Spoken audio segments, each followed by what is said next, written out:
Hello and welcome back to today's blog guys. I hope आप लोग सब बढ़िया होंगे, घर पे मस्ती चिल सब चल रहा होगा। एंड कल मैंने ट्राई करा था लाइव स्ट्रीम करने का गाइज, और बहुत ही एपिक वाला फेल हो गया था अपना, क्योंकि नेटवर्क कनेक्शन नहीं चल रहा था। एंड सुबह से मैं ट्राई कर रहा हूँ, मेरे टीवी पे भी यूट्यूब देखने का ट्राई कर रहा हूँ यार, मेरा वाईफाई पता नहीं क्यों धोखा दे गया, मेरे को चल नहीं रहा है। बट देखेंगे, उसको ठीक करने की कोशिश करते हैं। ऑल्सो ये बाल वगैरह यार बहुत लंबे हो गए हैं, एंड मैंने सोचा था कि अभी क्योंकि आज से कुछ रिस्ट्रिक्शंस वगैरह कम हुई हैं मुंबई में, तो शायद बाल कटवा पाऊंगा मैं। बट ऐसा बिल्कुल भी नहीं है, मुझे नहीं लगता है 1 महीने तक और ये हो पाएगा, तो कैप से काम चलाना पड़ेगा। ऑल्सो मैं पिछले 2-3 दिन से डेली व्लॉग करने का ट्राई कर रहा था, बट हो नहीं पा रहा था क्योंकि अचानक से थोड़ा काम ज़्यादा बढ़ गया है एंड काम पे भी ध्यान देना पड़ता है। बट धीरे धीरे मैं ऐसे ट्राई कर रहा हूँ कि दोनों चीज़ें एक साथ हो पाएँ तो कैसे होगा। एंड बिल्कुल भी किसी भी चीज़ को मैं नहीं चाहता कि ज़्यादा प्रायोरिटी या कम प्रायोरिटी मिले, तो उस पर भी ध्यान दिया जा रहा है गाइस। धीरे धीरे ज़िंदगी ट्रैक पे आ जाएगी। ऑल्सो गाइस, क्योंकि 2 दिन से मैंने ब्लॉग नहीं करा, तो उस चक्कर में मैं बाहर भी नहीं गया घर से, एंड मैंने कुछ सामान वगैरह भी नहीं लाया। अभी दीदी आने वाली है कुछ खाना बनाने को, तो वो भी देखना पड़ेगा क्या सीन करें। और एक और सीन हो गया है कि यार मैं पहले तो उठ के घर साफ़ कर देता था अपना, बट जब से ये काम वगैरह बढ़ गया है मेरे को टाइम नहीं मिल पा रहा और घर गंदा हो गया है। एंड इनफैक्ट इतना घर गंदा हो गया कि दीदी ने खुद मेरे को सामने से ऑफर करा कि भैया मैं झाड़ू पोछा लगा देती हूँ, आप मेरे को थोड़े से एक्स्ट्रा पैसे दे देना। एंड क्योंकि जो पहले आंटी आती थी सफाई करने को, झाड़ू पोछा करने को, वो उनके घर पे कुछ फैमिली में इशू हो गया है, इस चक्कर में वो नहीं आ पा रही हैं। तो मैंने दीदी को भी अभी बोला है कि चलो ट्राई करते हैं, आप 1 महीने के लिए करके देखो, नहीं तो फिर बाकी सब जब आ जाएंगे तब उनसे पूछ के देख लेंगे कि भाई क्या करना चाहते हो तुम, खुद सफाई करनी है या फिर कोई और मेड को ढूंढना है, या फिर ये दीदी जो कर रही हैं इन्हीं को चलने देंगे। तो ये सब होता है भाई, घर चलाने में भी ये सब बहुत ज़्यादा कंफ्यूजिंग होता है। बट कोई ना, हम टैकल कर लेते हैं जैसे तैसे करके इस सबको। तो गाइज़ इसी गुड नोट पे शुरू करते हैं हम आज का ब्लॉग, और पहले तो जाके सामान वगैरह लेके आते हैं। तो मैं आ चुका हूँ गाड़ी के पास, खोलते हैं इसको, घुसते हैं अंदर और फिर चलते हैं बाहर। गाइस मैं आपको क्या बताऊँ, कल मैं सेम जगह आया, सेम इसी एंगल में कैमरा रखा मैंने, एंड शूट करना जैसे ही चालू करने लगा स्क्रीन पे आता है चेंज योर बैटरी पैक, और मेरा इतना दिमाग ख़राब हो गया। मैं कहा मेरे को बाहर भी नहीं जाना है, क्योंकि परसों भी मेरा कुछ ढंग से ब्लॉग नहीं बन पाया था, जियो गैसर का वो डालना पड़ा था मेरे को। एंड कल तो मेरे पास कुछ था ही नहीं। फिर मैंने सोचा यार स्ट्रीम कर लेता हूँ, और वो भी पोपट हो गया मेरा।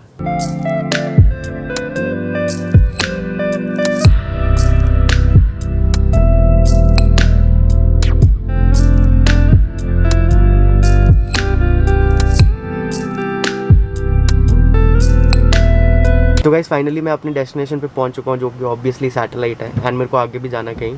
मैं आपको एक चीज़ दिखाता हूँ इस गाड़ी में, जो कि बहुत फ़नी है एंड मेरे को बहुत अजीब लगती है।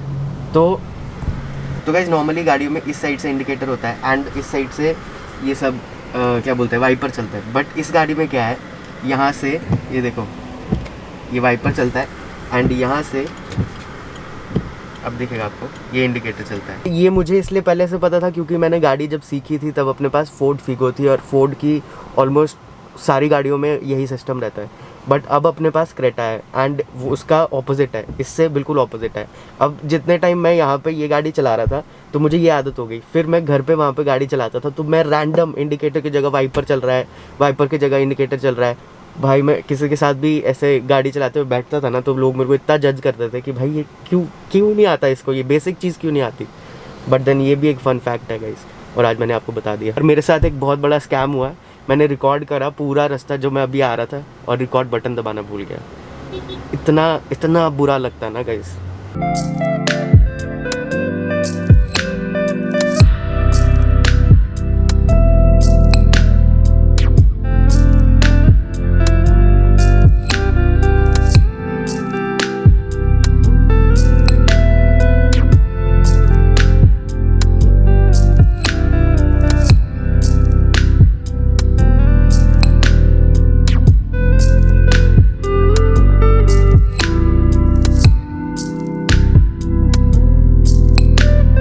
तो बस अपना यही डेली का रूटीन है, कभी व्लॉग बने ना बने ये तो मेरे को करना ही पड़ता है, बाहर से सामान लेके आना पड़ता है। बात रही रिस्ट्रिक्शंस हटने की, तो भाई इतना कुछ ज़्यादा खास मुझे दिखा नहीं, 2 बजे तक बंद हो जाती हैं दुकानें। कल ट्राई करूँगा कि सुबह जल्दी उठूँ एंड जाके दिखाऊँ तुम लोगों को। वैसे ज़्यादा कुछ था नहीं डिफरेंस, और तुम भी क्या ही करोगे देख के भाई, बट दिखाना मेरा फ़र्ज़ है। मैं फर्स्ट टाइम लिफ्ट में ब्लॉग कर रहा हूँ गाइस, मैंने पहले आई गेस करा नहीं है कभी, बट ये भी बढ़िया चीज़ है। और यहाँ पे कैमरा लगा है, say hi to my camera guys. Ananta security वाले पकड़ेंगे मेरे को आके। ऐसा कुछ नहीं है guys, ऐसा हम कर सकते हैं।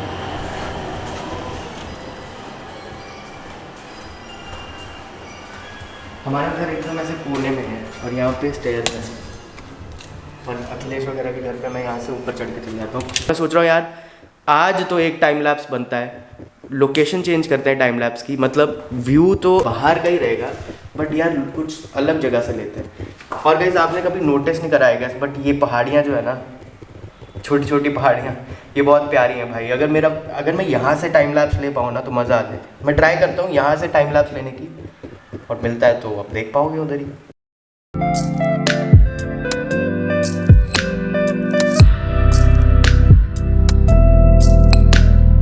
अभी जस्ट ये टाइम लैप्स शूट कर ही रहा था मैं। आई डोंट नो आपको पसंद आया नहीं आया, बट बहुत मेहनत लगती है उस सब में। And I just got a mail from my college saying कि एग्ज़ाम्स का टाइम टेबल आ चुका है ब्रो, एंड इट्स क्रेजी। पर मेरे को पहले बहुत कन्फ्यूज़न था क्योंकि मुझे लगता था कि फाइनल सेमेस्टर में सिर्फ डिप्लोमा फिल्म शूट होगी और उसके बाद हो जाएगा, बट अभी एग्ज़ाम्स हैं एंड ज़्यादा दूर भी नहीं है, ये पास आ गए एग्ज़ाम्स, बिल्कुल पास आ गए, तो पढ़ना भी पड़ेगा गाइस। तो मैंने सोचा कि बहुत सारे जो व्हिस्लिंग वुड्स वाली जनता है अपनी, जिनको व्हिस्लिंग वुड्स के बारे में भरपूर जानकारी चाहिए, आज मैं आपको बताता हूँ कि एग्ज़ाम्स का क्या सीन रहता है व्हिस्लिंग वुड्स में। तो गाइस जब एग्ज़ाम्स की बात आती है मैं आपको व्हिस्लिंग वुड्स के एग्ज़ाम्स का पूरा सीन बताता हूँ। हमारे एक्चुअली 6 सेमेस्टर होते हैं 3 साल में, हर सेमेस्टर में एग्ज़ाम्स होते हैं। मुझे लगा था 5 ही सेमेस्टर्स में होते हैं, बट अपेरेंटली प्रोड्यूसिंग के एग्ज़ाम्स होते हैं लास्ट सेमेस्टर में भी। तो नई चीज़ जानने को मिली मेरे को। मेरा व्हिस्लिंग वुड्स का एग्ज़ाम्स वाला जो जर्नी रहा है अभी तक, जर्नी वो इसलिए बोल रहा हूँ मैं इसको क्योंकि बीच में कोविड आ गया। तो उससे पहले ऑफलाइन एग्ज़ाम्स होते थे, मतलब कॉलेज में जाके एक हॉल में बैठ के फुल सीरियस वाले एग्ज़ाम्स होते थे, एंड पूरा कुछ भी ऐसा टाइम पास वगैरह नहीं होता था उसमें। लेजिट जैसे नॉर्मल कॉलेजेस में होता है वैसे ही हम लोग भी एग्ज़ाम से पहले सब लोग बैठ के, मेरे क्लास वाले जितने भी हैं, हम एक ऐसा क्वेश्चन पेपर सॉल्व करते थे, सब करते थे। जबकि अपना इतना डिफ़िकल्ट नहीं होता है कि इंजीनियरिंग वगैरह में जैसा टफ एग्ज़ाम्स होते हैं बच्चे पढ़ाई के पीछे। हमारा बेसिकली प्रैक्टिकल, तुम्हें नॉलेज है, अगर तुम्हें अपना, मैं कैसे उस चीज़ को एक्सप्लेन करूँ, अगर तुम्हें अपने क्राफ्ट की, अपने सब्जेक्ट की वैसे ही नॉलेज है, तुम्हें सारी टेक्निकलिटीज़ पता हैं, तो ईजी है एग्ज़ाम्स, इतना टफ नहीं है। एंड सीरियसली मैं और अखिलेश तो रेस लगाते थे कि कौन सबसे पहले हॉल से बाहर निकलेगा एग्ज़ाम ख़त्म करके। एंड आप मानोगे नहीं, 3-3 घंटे के एग्ज़ाम में हम 45 मिनट्स, 50 मिनट्स, एक घंटे के में भी बाहर निकल चुके हैं। कुछ लोग सोचे होंगे भाई इस वक्त तो सब लोग ग्रेजुएट हो चुके हैं, कि जो मतलब मेरे बैच के होंगे बेसिकली, जो 3rd ईयर में है। हमारा क्या सीन है? तो हमारा बेसिकली हर फाइनल, मतलब जो हमारा बेसिकली क्या सीन रहता है कि लास्ट जो 3rd ईयर है उसमें सेमेस्टर में अभी तक हमारा एक डिप्लोमा फिल्म शूट हो जाना चाहिए था। डिप्लोमा फिल्म बेसिकली 15 मिनट का रहता है, एंड फॉर 15 मिनट्स का हमारा इकलौता वो आई गेस फिल्म रहता है पूरे कोर्स में। उससे पहले हमारे 5 मिनट्स के रहते हैं, उससे पहले 5 मिनट्स के ही बेसिकली असाइनमेंट्स और फिल्म्स रहते हैं हमारे। ये लास्ट वाला जो डिप्लोमा है इसमें बजट भी अच्छा खासा मिलता है, बाहर की लोकेशंस पे जाके बुक करके शूट करना होता है। Uncontrolled is it a word? Shallow थोड़ा। डिप्लोमा में सबसे मेन जो मैंने अभी तक सीखी है, मैंने 2-3 डिप्लोमा पे असिस्ट करा है, एंड मैंने मेन चीज़ यही सीखी है कि अभी तक हमारी शिफ्ट जो रहती थी वो 6 घंटे की, 4 घंटे की वैसे होती थी, बट डिप्लोमा में जो हमारी शिफ्ट रहती है 4 दिन 12-12 घंटे की शिफ्ट रहती है। कभी कभी बैक टू बैक 4 दिन होता है, कभी कभी होता है कि एक दिन डे शूट है, एक दिन नाइट शिफ्ट है, एंड वो सब रहता है।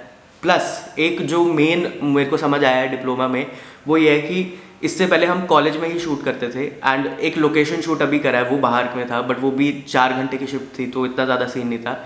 बट डिप्लोमा में क्या रहता है कि तुम्हें बाहर एक लोकेशन पे भेज देते हैं जहाँ पे बहुत सारी ऐसी चीज़ें होती है जो तुम्हारे कंट्रोल में नहीं है। अब मानो तुम्हें एक लोकेशन मिल गई जो एयर स्ट्रिप के सीधा ऐसा सीधे है, मतलब उसके ऊपर से प्लेन्स जाते हैं, तो फिर साउंड का चक्कर आएगा कि यार प्लेन जा रहा है, जैसे ही प्लेन ऊपर से जाएगा आवाज़ आएगी तो तुम तब शूट नहीं कर सकते, वो सब सीन्स रहते हैं। फिर प्लेन तो बहुत नॉर्मल चीज़ हो गई, फिर कभी कभी पुलिस का इंटरफेरेंस होता है, उसके बारे में ज़्यादा नहीं बोलूँगा।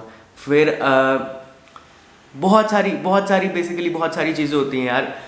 तुम कुछ भी ले लो, बाहर रोड पे ट्रैफिक है वो हो जाएगा। अगर तुम्हें रोड पे ही शूट करना है, एक तो उसका परमिशन लेना बहुत टफ है, फिर तुम्हें रोड पे क्राउड कंट्रोल करना पड़ेगा। लेजिट मैंने एक डिप्लोमा पे बेसिकली यही करा था, रस्सी लेके वहाँ पे खड़ा हो गया था। एंड आपने मेरा वो सलमान खान वाला वीडियो देखा होगा मेरा पीछे जाके देख लेना, पुराने वीडियोस में है, उसमें मैंने पूरा एक इंसिडेंट बताया। तुम्हें बेसिकली एक रस्सी लेके वॉकी हाथ में पकड़ के खड़े रहना है, वहाँ से तुम्हें कॉल मिलेगी कि भाई अब शूटिंग स्टार्ट होने लगी है, हम रोल कर रहे हैं, तुम्हें सब गाड़ियाँ वाड़ियाँ रोकनी है। तो फिर ऐसे ट्रैफिक पुलिस बन के खड़े रहना होता है। वो सब चीज़ें, बहुत सारी चीज़ें बेसिकली मिलके सामने आती हैं डिप्लोमा में, जो हमने पहले जिनसे हमने मतलब ऐसे टक्कर हुई नहीं होती कभी।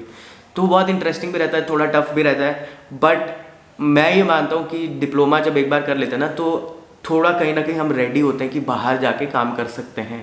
और अभी मैंने खुद का डिप्लोमा नहीं करा, बट मैंने 2 डिप्लोमा पे असिस्ट करा है, 2 लगा लो, 2 पे मैंने असिस्ट करा है। उससे मुझे काफ़ी चीज़ें सीखने को मिली हैं।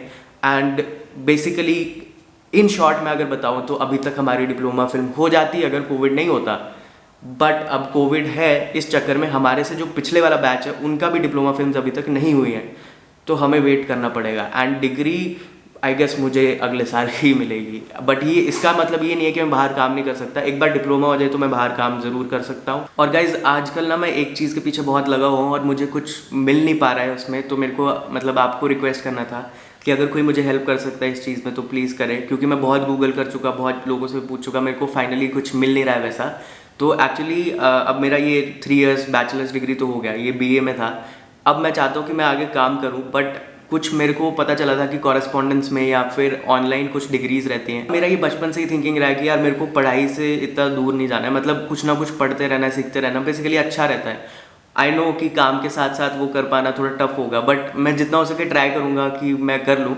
और बेसिकली एक एक्सपेरिमेंट ही करूँगा मैं चाहता हूँ कि यार कोई ऐसा मेरे को आप मास्टर्स डिग्री बताओ जो ऑनलाइन हो सके। बेसिकली वो degree media and entertainment industry जो है उसके रिगार्डिंग कोई हो, मतलब जैसे मेरी अभी BA इन फिल्म मेकिंग है उसके अकॉर्डिंग कोई हो, और कॉरेस्पॉन्डेंस में हो। तो अगर आपके दिमाग में कुछ ऐसा है या फिर कॉरेस्पॉन्डेंस में कोई आपको पता है कि मीडिया एंड एंटरटेनमेंट इंडस्ट्री के रिगार्डिंग कोई डिग्रीज वगैरह है, कोई ऐसा भी नहीं है कोई कि ऐसा कहीं का भी कुछ भी कॉलेज उठा के मेरे को बोल दो, कुछ अच्छा है, कुछ लाइक जिसका लेजिट मेरे को फ़ायदा हो सकता है आगे जाके, तो आपको सीरियसली पता है, आपके पेरेंट्स को कुछ पता है उस बारे में, तो प्लीज़ नीचे कमेंट में डाल देना वो चीज़, या फिर मेरे को इंस्टाग्राम पे DM कर सकते हो। अब आते हैं लास्ट बात पे जिस पे मैं वीडियो को एंड करूँगा, वो ये है कि गाइस मैं देख रहा हूँ मेरे सब्सक्राइबर्स अभी धीरे धीरे बढ़ रहे हैं, एंड काफ़ी लोगों के दिमाग में भी ये होगा कि how do I keep it going. मतलब 1 साल हो चुका है, अभी तक 375 आई गए सब्सक्राइबर्स, ज़्यादा नहीं है, 1 साल मोर देन 80 वीडियोज़, और फिर भी ज़्यादा रिजल्ट्स ना मिल पाना, उसको मैं कैसे, how do I deal with that. तो गाइज़ मैं आपको सिंपल सी बात बोलूँगा, मैंने कभी सोचा ही नहीं था कि मैं यूट्यूब चैनल बनाऊंगा, मतलब मेरे दिमाग में था, बट मैंने कभी भी खुद को इतना केपेबल नहीं सोचा कि मेरा यूट्यूब चैनल हो पाएगा। आप मेरी पिछले साल, अब मैं दिखाता हूँ आपको, मेरे चैनल पे फर्स्ट वीडियो आया था 6 मई 2020 को, एंड आज है 1 जून 2021, तो more than a year guys. And उसमें काफ़ी लोग मुझे मैसेज करते हैं और ये पूछते हैं कि यार कुछ ज़्यादा ग्रोथ हुई नहीं है तो तूने क्या करा। उन लोगों के लिए मैं ये बोलना चाहूँगा गाइस कि जाके 6 मई 2020 वाला जो मेरा वीडियो है वो देखना, उस राहुल को देखना, और ये जो तुम्हारे सामने इतना ओपनली ऐसे बोल पा रहा है उस राहुल को देखना। ग्रोथ वैसे मेजर की जाती है, ग्रोथ नंबर्स में मेजर नहीं की जाती। Obviously numbers play a very important role, but मेरा हमेशा से यही थिंकिंग रहा है कि अगर मैं कुछ वैसा दे ही नहीं पा रहा हूँ, अगर मैं बहुत ऑकवर्ड होके वीडियोस बना रहा हूँ या फिर मैं कंसिस्टेंट नहीं रह पा रहा हूँ, तो I don't deserve those numbers. तो आज तक बाय गॉड्स ग्रेस मैं सीरियसली बोलूँगा, जब जब मैं कंसिस्टेंट रहा हूँ, जब जब मैंने अच्छा कंटेंट दिया है, तब तब मेरे चैनल पे ग्रोथ हुई है। भले ही वो 1 महीने पहले से ही शुरू क्यों ना हुई हो, भले ही वो क्यों ना हुई हो जब मैंने अपना क्वालिटी इंप्रूव करा, भले ही अभी भी मैं अपने 100% पे नहीं हूँ, बट आई एम ग्रोइंग। या तो हो कि यार ये मेरा मेन प्रोफेशन है या फिर मेन इसके बिना मेरी ज़िंदगी नहीं है, तो शायद मेरे को नंबर्स की बहुत ज़्यादा फिक्र होती। एंड ऐसा नहीं है कि अभी भी मेरे लिए इंपॉर्टेंट नहीं है सब्सक्राइबर्स या लाइक्स या व्यूज़ या कुछ भी, बट मेरे लिए जो इंपॉर्टेंट है वो है मेरा सेल्फ ग्रोथ, मैं कितना ज़्यादा ग्रो कर पा रहा हूँ। पहले ये होता था यार मैं अपने फ्रेंड्स के सामने कैमरा लेके व्लॉग नहीं कर पाता था, अब मैं बहुत ओपन हूँ उस चीज़ में, एंड मेरे को ये कहीं ना कहीं बहुत बड़ी अचीवमेंट लगती है, क्योंकि जितना ऑकवर्ड एक टाइम पे मैं हो गया था वो कहीं ना कहीं मेरी लाइफ को उसने बहुत ज़्यादा टॉक्सिक बना दिया था, क्योंकि मैं बहुत ज़्यादा सप्रेस करने लग गया था, मेरे पास कोई आउटलेट नहीं था। अब मेरे पास यहाँ पे 350 लोग बैठे हैं इस वक्त जो मेरी वीडियोस देख रहे हैं और जो सुन रहे हैं मेरी बात को, और मैं जितना जानता हूँ भाई, अगर तुम अपने काम की तरफ बहुत ज़्यादा ध्यान से काम करो एंड बहुत ज़्यादा लगन से काम करो तो नंबर्स भी बहुत ज़्यादा दूर नहीं है। एंड जिस ग्रोथ से आप लोग मेरे को अभी आगे बढ़ा रहे हैं, कभी ना कभी हम पहुंच जाएंगे। मैं बहुत ही बड़ी अचीवमेंट मानता हूँ इस चीज़ को कि मैं ओपनली आपसे बात कर पा रहा हूँ, एक ओपिनियन रख पा रहा हूँ। मेरा कभी ओपिनियन था ही नहीं, मेरे को डर लगता था लोगों को अपना ओपिनियन देने से, बट मेरे पास अब मेरी जनता है जो मेरी बातें सुन रही है। I think better than that guys. और ऑब्वियसली अगर तुम्हें कंटेंट पसंद आता है, तुम शेयर करोगे तो नंबर्स भी बढ़ जाएंगे। आज मैं सोच रहा हूँ यूट्यूब लाइव करूँगा, Q&A बहुत टाइम से मैंने सोचा था। आज रात को 10 बजे से शुरू करके जब तक मेरा लैपटॉप की बैटरी चलेगी तब तक हम Q&A करेंगे। प्लीज़ आना एंड अपना सपोर्ट दिखाना, क्वेश्चंस पूछना, मैं जवाब दे दूंगा। Thank you so much for watching this video guys. आप लोग ऐसे ही प्यार देते रहिए, मेरी ज़िंदगी को पॉजिटिविटी से भरते रहिए, क्योंकि मैं जब नेगेटिव हो जाता हूँ तब वीडियोज़ नहीं आती हैं। तो जितना मैं पॉजिटिव उतना वीडियोज़ आएंगी। Bye bye bye, sayonara.